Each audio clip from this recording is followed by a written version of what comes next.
God put this whole thing together. That in creation, God gives us an idea of his character, his nature, and we can understand something about him if we will consider nature and we consider creation. And the fact that the sun doesn't revolve around the earth, but the earth revolves around the sun. You know, for years they thought that everything revolved around the earth. And how many of you know that at 2 years old, that's kind of how you think? I mean, why not? For the first 2 years of your life, you've been catered to. Everything has been taken care of. And when you get to 2 and they say no, no, we can't have that. And I think it's true in our humanity that there's times where we feel like everything's revolving around us.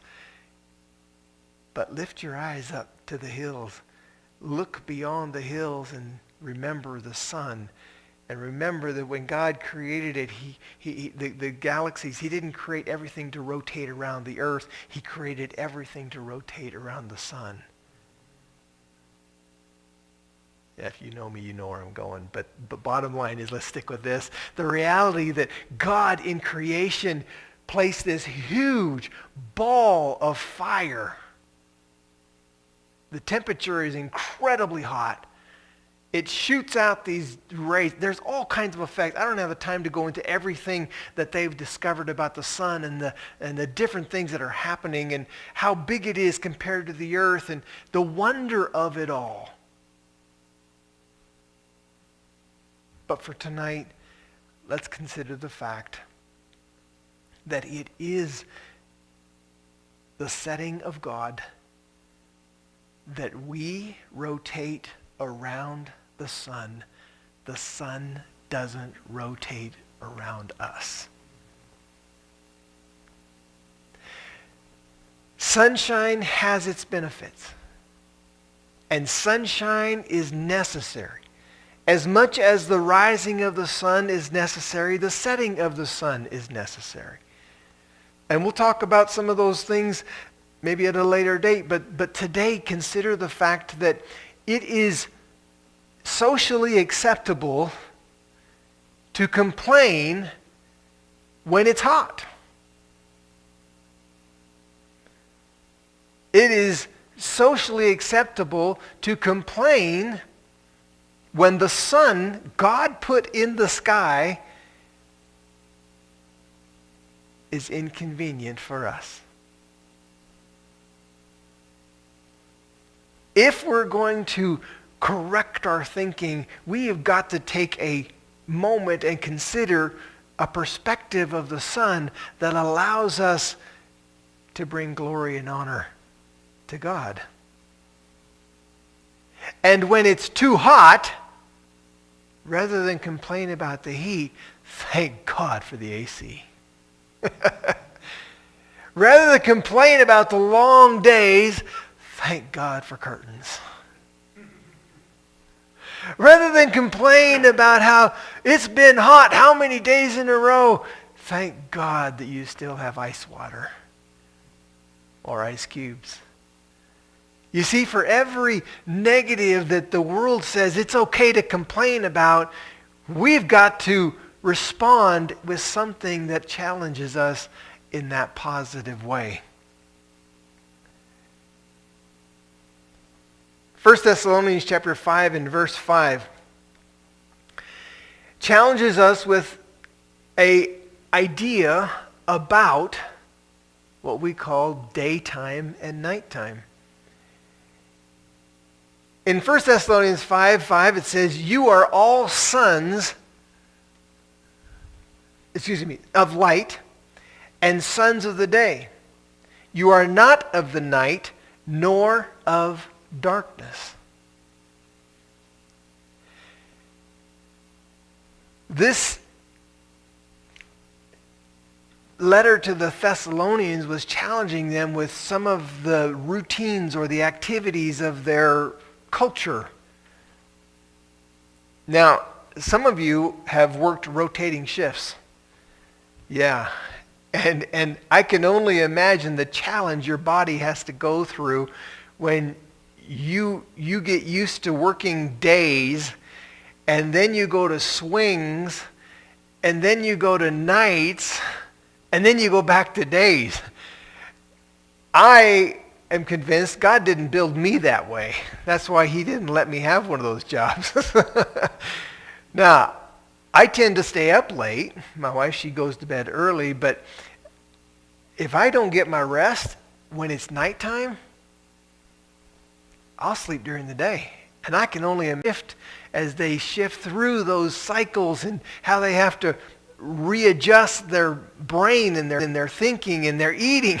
Is this breakfast or is this dinner? Is this lunch or is this a snack? How am I functioning? Because our world is set up on that day and night.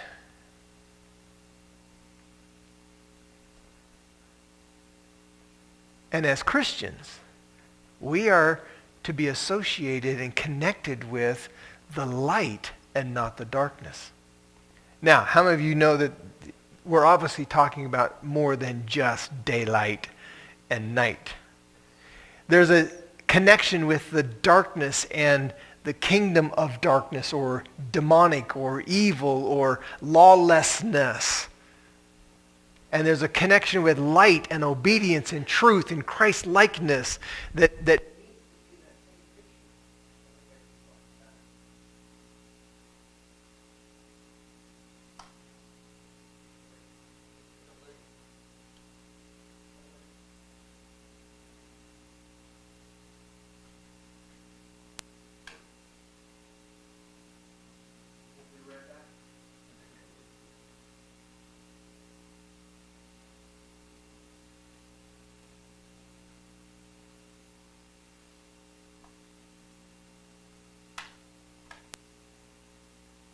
Hey, and we're back.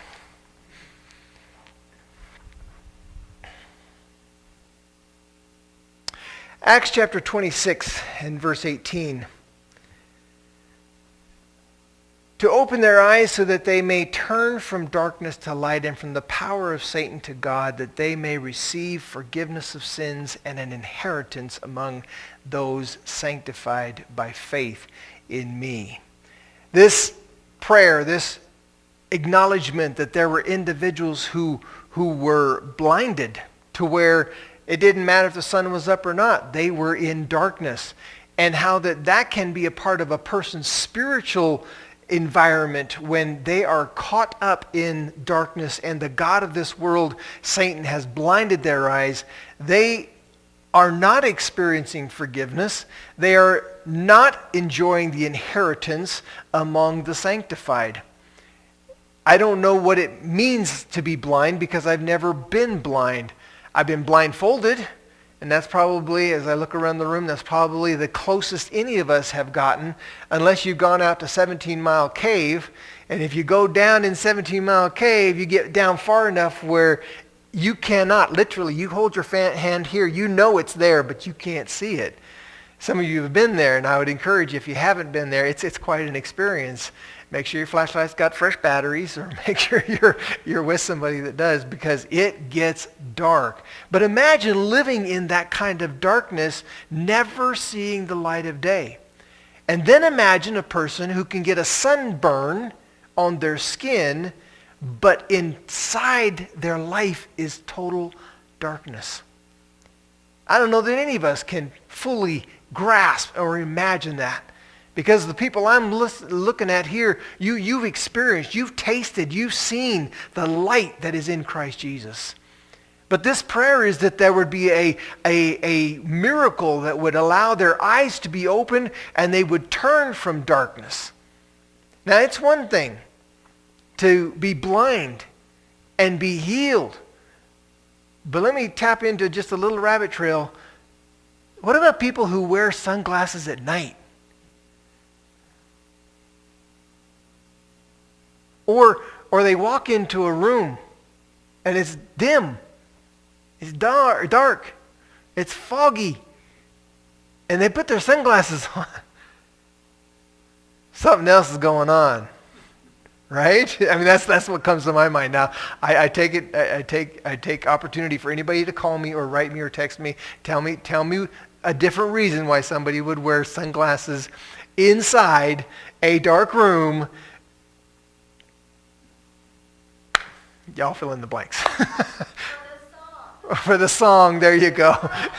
there was a song written, I wear my sunglasses at night. And I don't know the whole song, but you get my point? There's some things there where we can be naturally blinded by certain things. Unbelief has the ability to blind. Doubt has the ability to blind. But then there's some things that we can choose in the light of his glory to put our sunglasses on and say, I'm not going to see that. Or, I'm going to pretend nobody can see me. You wonder sometimes, I had one guy tell me, he says, it's an amazing thing how a 300-pound guy can feel so comfortable with an 8-ounce cup of coffee in his hand, but take that 8-ounce cup of coffee away, and he's nervous. He doesn't know what to do with his hands. He doesn't know how to act. It's crazy how we just put something in my hands and I'm comfortable. And I wonder sometimes if maybe in the natural, some people put their sunglasses on because they don't think people can see what they know can be seen.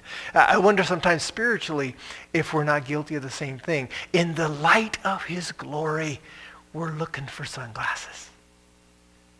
In the light of his glory, rather than allow remember that list of good things that the sun can do? Rather than let the good things that the radiant glory of God can do in our lives, we're looking for suntan lotion. We're looking for SPF lotion. We're looking for that sunscreen because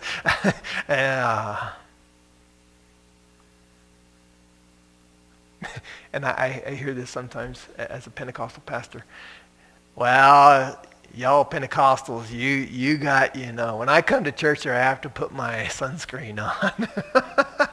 Or I've heard people say, something was happening. I was acting like a Pentecostal. Okay.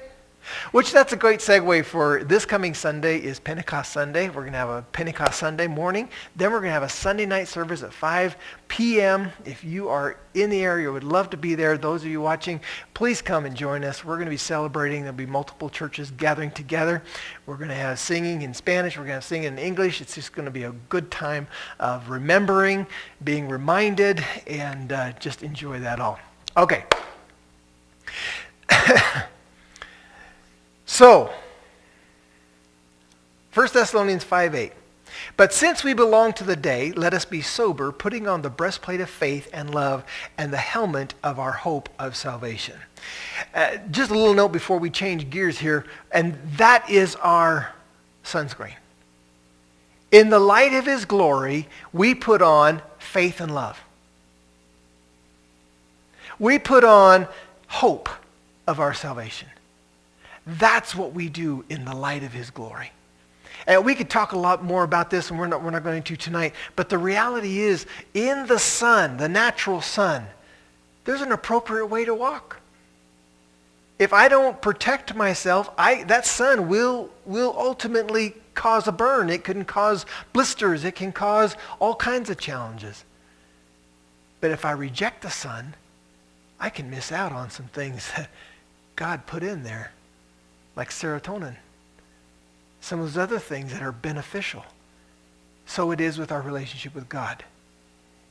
If I push God away, I'll pay the price.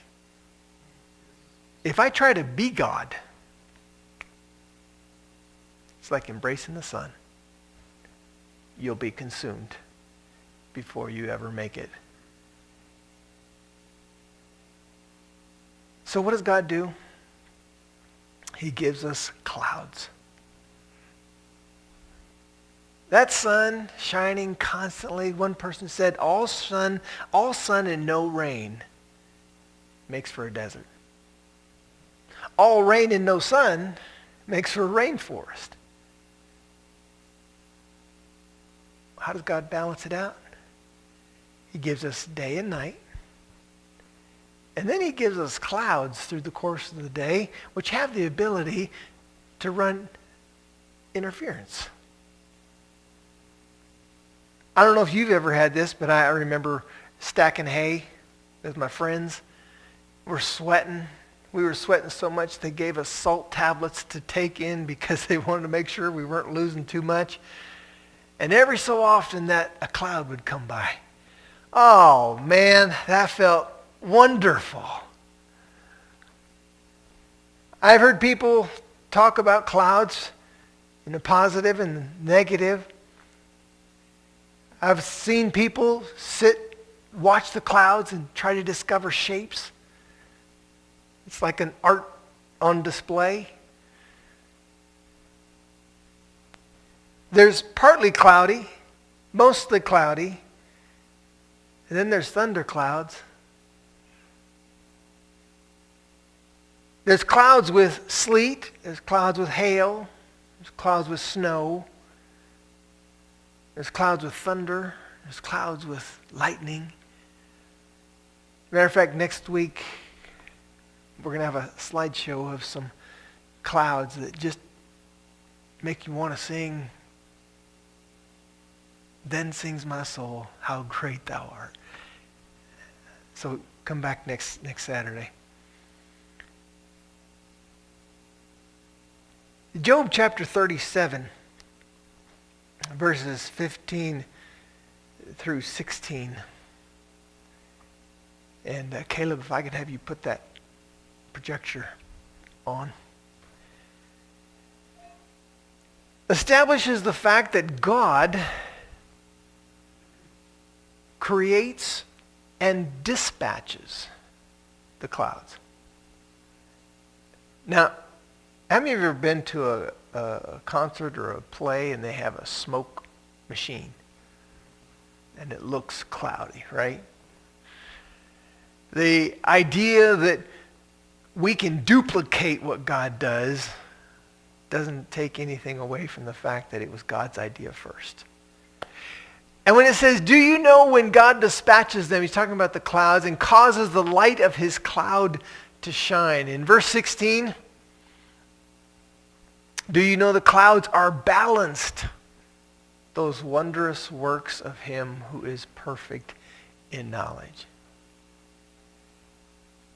I hope the next time you see a cloud, this verse will trigger in your mind. Not only did God make it, he balances it.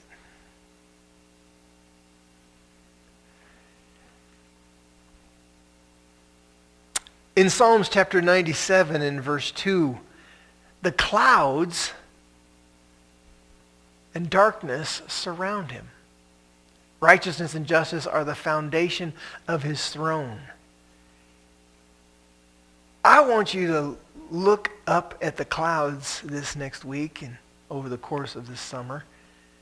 And when you see that cloud, I want it to trigger in your mind. That's what God surrounds himself with. You know what that means?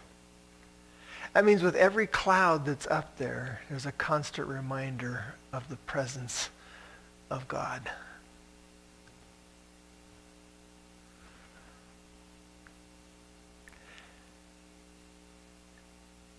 In Revelation chapter 14, in verse 14, John the Revelator looked, and behold, a white cloud, and on the cloud sat one like the Son of Man, having on his head a golden crown, and in his hand a sharp sickle. Now, have you ever seen the pictures that people have taken and they've put on the internet, or they've put them in the paper, and it looks like Jesus? You ever seen those? It's pretty crazy. This verse tells us that Jesus rides clouds. You and I will fall right through them. He sits on them. And when you see those clouds, to consider for just a few minutes that one of these days you're going to see Jesus on those clouds, just like John saw. We're going to behold the one who makes the clouds, fills the clouds, balances the clouds, and rides the clouds. Job chapter 22, verse 14. Thick clouds cover him so that he cannot see. He walks above the circle of heaven. Those clouds keep us from seeing the sun sometimes. However, have you ever noticed that sometimes those clouds are just right to where you can look at the sun? If the clouds were there, you couldn't see this. It would blind you. It would hurt you. And then sometimes these thunder clouds come by, or these thick clouds come by, and you can see. It hides so you can see. The next time that happens this summer, I hope you remember this. Jesus is God with us. Divinity robed in humanity so that we can behold him. We need those clouds. We need those things that run interference for the glory and the radiation of the power that's in the Son, that's in the Creator, God.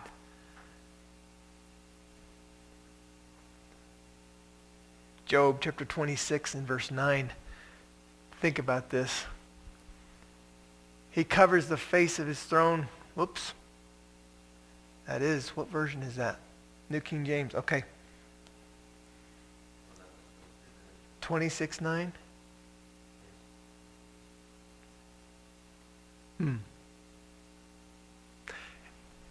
I may have the wrong one. Let's go to 36:29.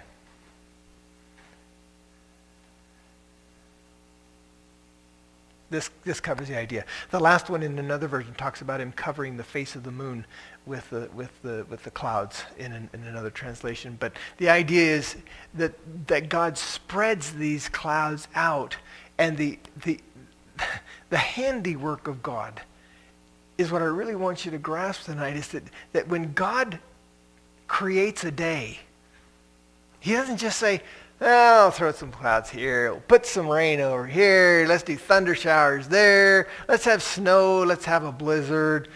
When God orchestrates a day, we got done singing that song, "This is the day you have made." He balances the clouds.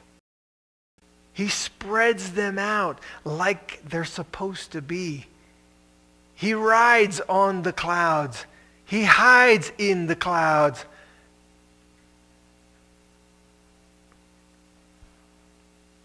In the book of Exodus, in the book of Deuteronomy, we see God revealing his presence among his people over the tabernacle. In what form? During the day? A cloud. And at night, that cloud turned to fire. But it was there to help them remember, God is in your presence.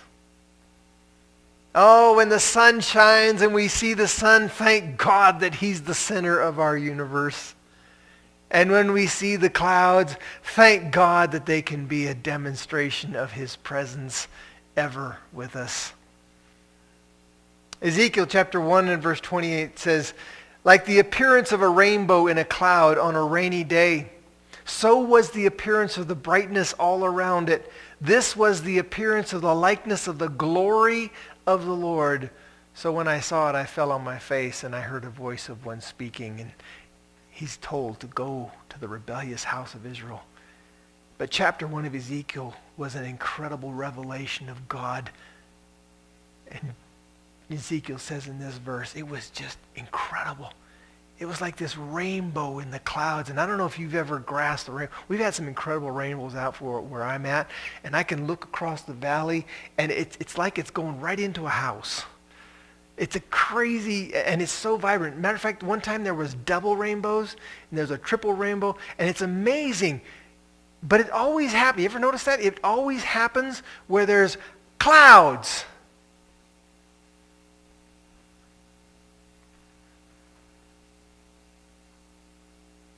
So when we find ourselves on a cloudy day, may it spark in you some of these things.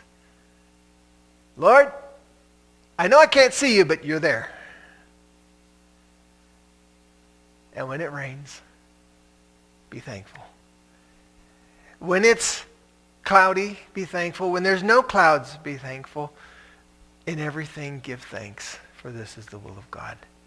When it's hot, it may take a little work, but be thankful. When it's cold, be thankful. Because God is making every day, and there's never been a day just like today. Think about that. Every day is unique, just like every human being has their own fingerprint and every eye print. The uniqueness of humanity. And God takes that same uniqueness and puts it into every day that we live. He allows us to see the sun. He allows us to experience the clouds. And I got to end with this. 1 Thessalonians chapter 4, verse 17. Because one of these days, we're going to experience those clouds as well.